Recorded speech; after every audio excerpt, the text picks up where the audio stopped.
تین دوست اور چلاک لومڑی۔ ایک دفعہ کا ذکر ہے کہ کسی جنگل میں خرگوش، چوہا اور طوطا رہتے تھے جو کہ آپس میں گہرے دوست تھے۔ خرگوش سب کے لیے کھانا پکاتا، گھر کو صاف کرتا اور گھر کو سنبھالتا تھا، اور چوہا گھر کے لیے اناج، پانی، سبزی بازار سے لاتا تھا۔ طوطا جنگل سے کچھ لکڑیاں بازار میں بیچ کر آتا تھا۔ اس طرح تینوں خوب محنت اور مشقت کرتے اور خوشی خوشی رہتے تھے۔ ان کی یہ گہری دوستی اور میل ملاپ پڑوس میں رہنے والی لومڑی کو برداشت نہ ہوتا تھا۔ مکار لومڑی نے ایک دن موقع پا کر طوطے کا حال چال دریافت کیا۔ ہم لوگ خوب مزے سے خوش ہیں، طوطے نے جواب دیا۔ ہاں بھئی، تو ہی تو ہے جو اتنی محنت مشقت کرتا ہے، دن بھر جنگل میں لکڑیاں کٹھی کرتا پھرتا ہے، اور تیرے دونوں ساتھی گھر بیٹھے آرام سے موج مستی کرتے رہتے ہیں۔ طوطے نے کہا، نہیں نہیں، وہ دونوں بھی خوب کام کرتے ہیں۔ کیا خاک کام کرتے ہیں؟ چوہا ذرا سا پانی اور تھوڑی سی سبزی لا کر دن بھر گھر پر پڑا لیٹا رہتا ہے۔ خرگوش صبح اور شام روٹی پکا لیتا ہے اور دن بھر چوہے کے ساتھ بیٹھ کر گپے لگاتا رہتا ہے۔ طوطا بولا،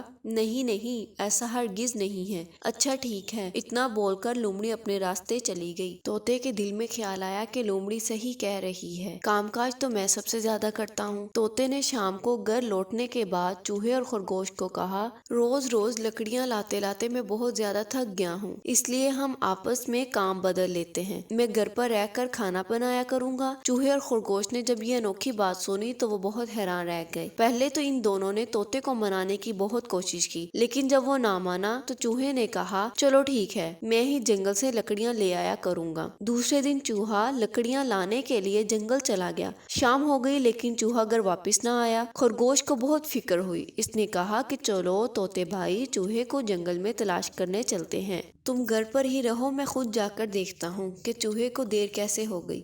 طوطے نے کہا۔ طوطا تھوڑی دیر بعد واپس آیا تو طوطا بہت اداس تھا۔ اس نے بتایا کہ جب چوہا لکڑیاں لے کر واپس آ رہا تھا تو بلی نے اسے مار کر کھا لیا۔ خرگوش کی آنکھوں میں آنسو آ گئے اور طوطا بھی رونے لگا کہ تین دوستوں میں سے ایک کی فضول میں مکار لومڑی کی بہکانے کی وجہ سے جان چلی گئی۔ صبح اٹھ کر طوطا خرگوش کو لومڑی کی ساری باتیں بتا کر معافی مانگنے لگا اور کہا کہ ہم دونوں مل جل کر رہیں گے، اور یہ وعدہ بھی کیا کہ وہ آئندہ کبھی بھی مکار لومڑی سے نہیں ملے گا۔